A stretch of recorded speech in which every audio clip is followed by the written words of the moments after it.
Hello, welcome to the Grow Your Wealthy Mindset podcast, where it is all about helping amazing physicians just like you create a wealthy life free from burnout and with the financial security to practice medicine on your own terms. I'm your host, Dr. Elisa Chiang. Welcome back to the Grow Your Wealthy Mindset podcast. Having been born and raised in the United States, the concept of using a plastic card instead of money was the norm since I was a child. That being said, my parents never gave me a credit card or made me an authorized user on their credit card. After I turned 18, I applied for my first credit card on my own, which was a Discover card, with someone who had a table on my college campus. I also got a debit card with my bank account at Bank of America. Why Bank of America? No idea. It was probably another table set up on campus. I didn't have that account for long before I closed it and opened an account at the Caltech Federal Credit Union, which had much higher interest rates and an ATM on campus. The point is, I started developing my own credit history at the age of 18. But there are people who come to the United States from abroad and don't have any credit history when they arrive. Credit cards are probably the easiest way to get credit and start developing a credit history. However, you don't want to get in the habit of carrying a balance. Use the credit card for spending and then pay the entire balance off every month. In fact, it wasn't actually until I got to medical school that I learned that you didn't have to pay off the whole balance. I never understood what was meant by the minimum balance on a credit card statement. It never occurred to me to not pay off the whole balance. It's very possible that my parents instructed me to always pay off the whole balance, but I don't actually remember that specifically being taught to me. I also learned early on that I could make money using my credit cards. As I mentioned, my first credit card was Discover, which gave cash back. I made sure to make my payments on time, pay in full, and then I got rewarded with cash. And this is how I recommend everyone use credit cards. This is what will allow you to build up a good credit history, which translates into a good credit score. And your credit score really has a big impact on your life. The richest people in the United States build wealth by leveraging their assets, and that includes their money. This means borrowing money, which means having good credit. You may not need to borrow money now, but if you ever plan to buy real estate, you'll probably want to be able to borrow money for it. Your credit doesn't only affect your ability to borrow money, whether it's to buy a car or a house, but it also affects your ability to rent a place to live, as well as have utilities like electric and gas. We all need a place to live, so it's advantageous to have good credit. Your credit can even affect your ability to get a job. There are employers who run your credit as part of the hiring process. There are two components to your credit history, your credit report and your credit score. Your credit report has information about you, including where you currently live and all the addresses where you previously lived. It has a list of all your loans and credit accounts, as well as when those accounts were open, and your payment history, including any late payments or payments that have gone to collections. There are 3 companies that maintain a credit report on you: TransUnion, Experian, and Equifax. By law, you can receive a free copy of your credit report from each of these 3 companies once a year by going to www.annualcreditreport.com. Your credit score, also called your FICO score, is a number between 300 and 850 that represents your credit worthiness. The higher the score, the better your credit. Your credit score, along with your age and your income, will affect how much money you can borrow and at what interest rate. CreditKarma.com allows you to find out your credit score for free. However, if you want a little bit more accurate credit score, you want to go to myfico.com, but this does cost a small fee. Some credit card companies will actually give you your credit score if you have a card with them. Discover and Capital One both do this. Your credit score is based on multiple factors. 35% of your credit score is based on your payment history.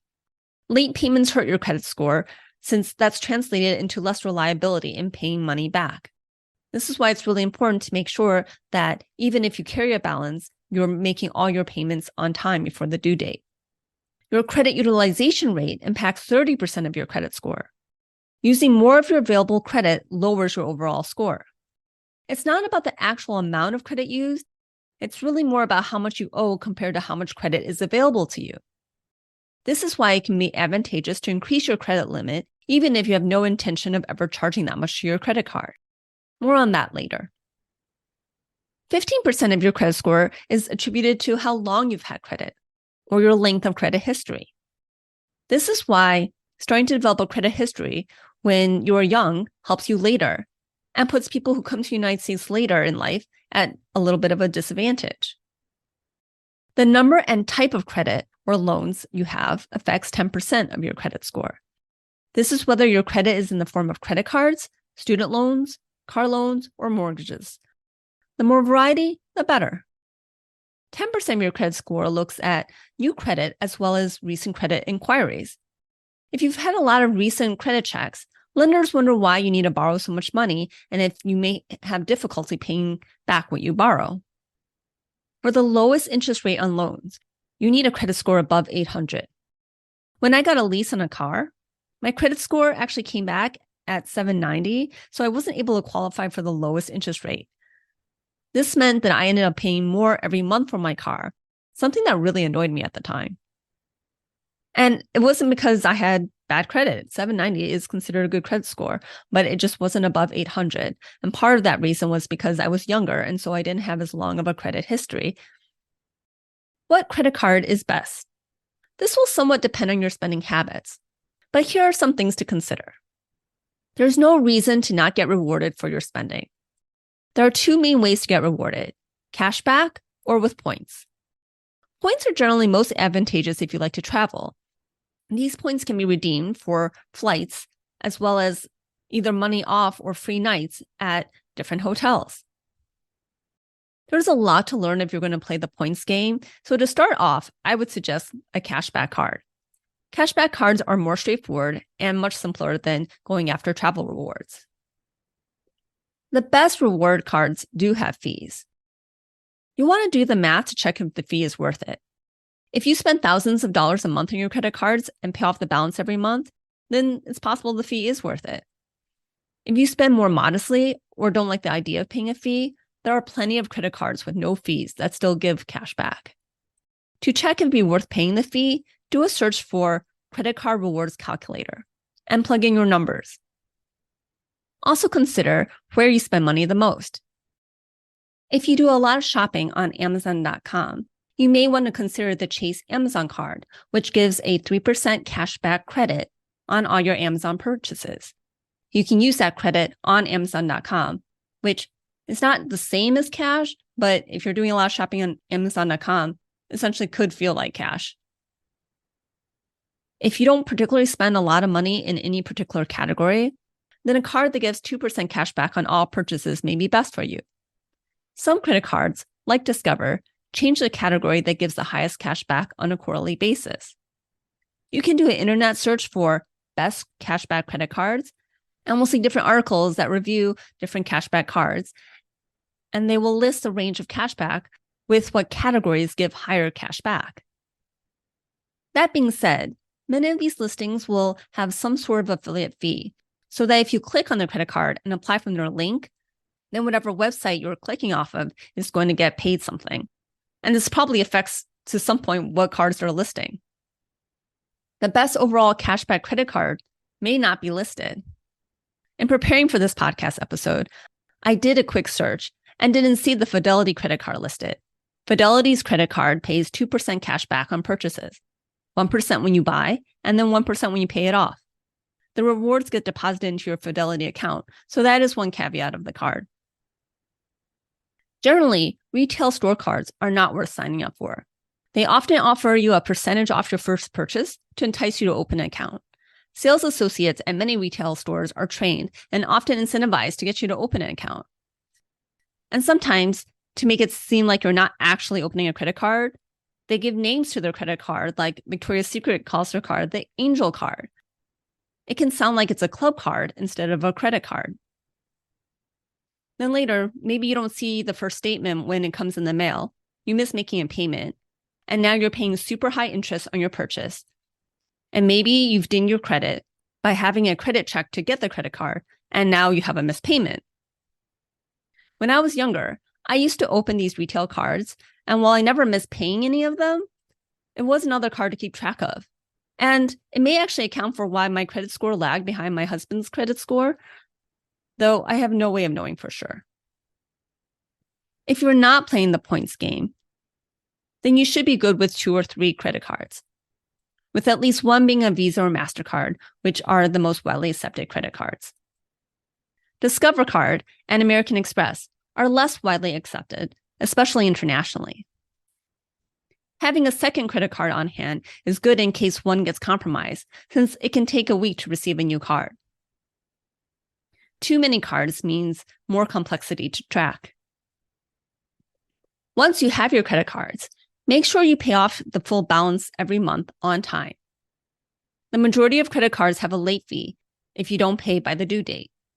And then they also start charging interest on your charges. If you do end up paying late, call the credit card and ask for the late fee to be waived. Don't ask the question, can it be removed? But instead say, I would like this to be removed.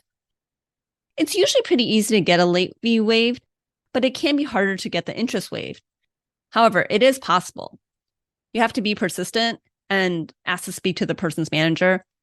Remind them that you've been a good customer, which hopefully you have been, and that you want to keep using their credit card, but you really don't want to be paying these fees.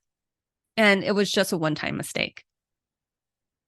If you've just started to build your credit history, being late can have some bad consequences. It can drop your credit score, as well as increase the interest rate on your credit card to as high as 30%. Your late payment can also trigger interest rate increases on your other credit cards, even if you were never late paying them. This is where having systems can be a lifesaver. Schedule the due date for your credit cards to be a week after your paycheck deposits into your bank account, then set up automatic payments to your credit card, at least for the minimum payment amount.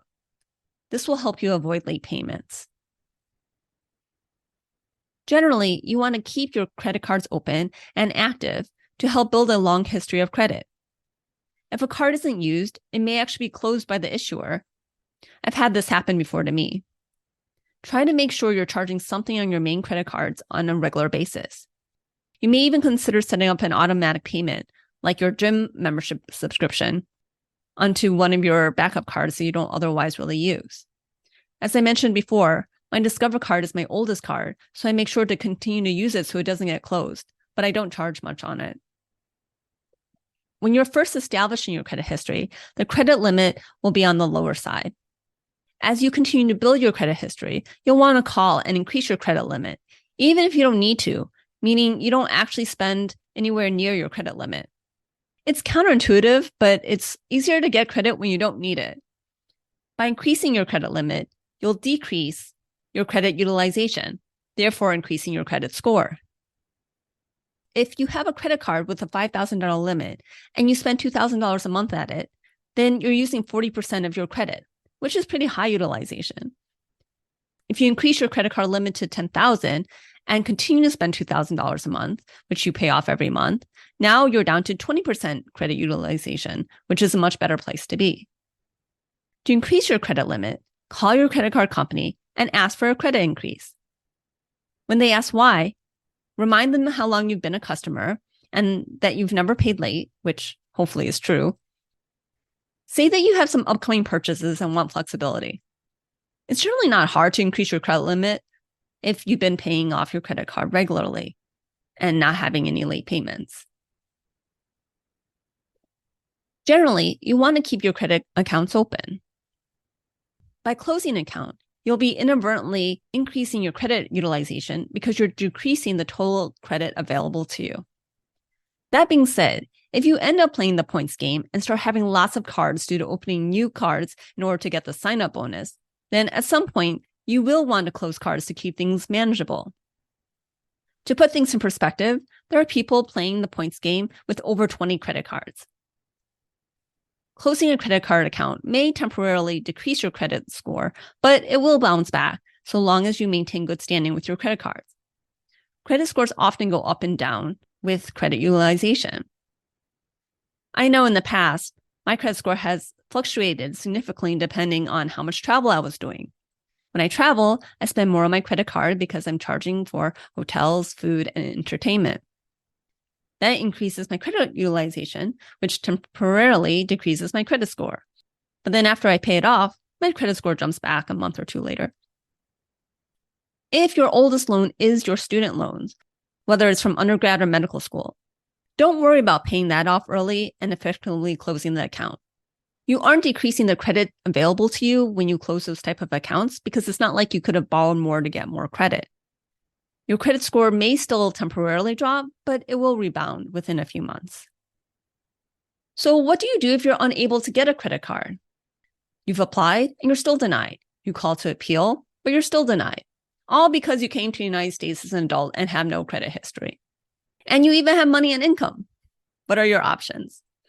Well, you could get a secured loan. There are secured credit cards that are backed by a cash deposit you make upfront.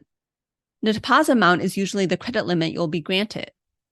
Make sure when you apply for the secured card that they report payment data to all 3 credit bureaus. There are secured credit cards with no annual fees. At the time of this podcast recording, Capital One, Discover Card, and Open Sky all offered secured credit cards without annual fees. You can also go to your local community bank or credit union and ask about a secure loan for credit building.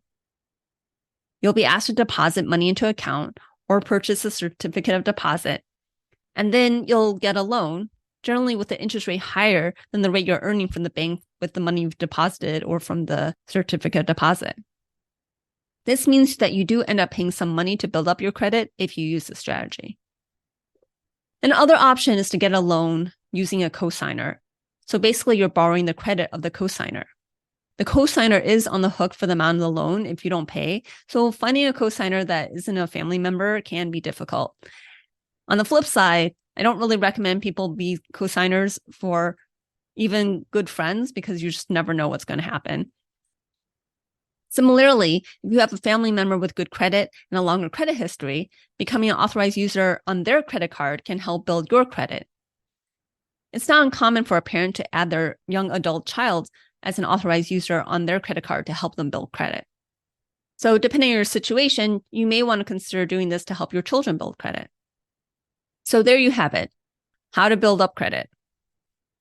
As an ending note, I do recommend people check their credit reports once a year to review for any errors. If you haven't done that in a while, set aside some time and go to annualcreditreport.com to get your free credit reports from TransUnion, Experian, and Equifax.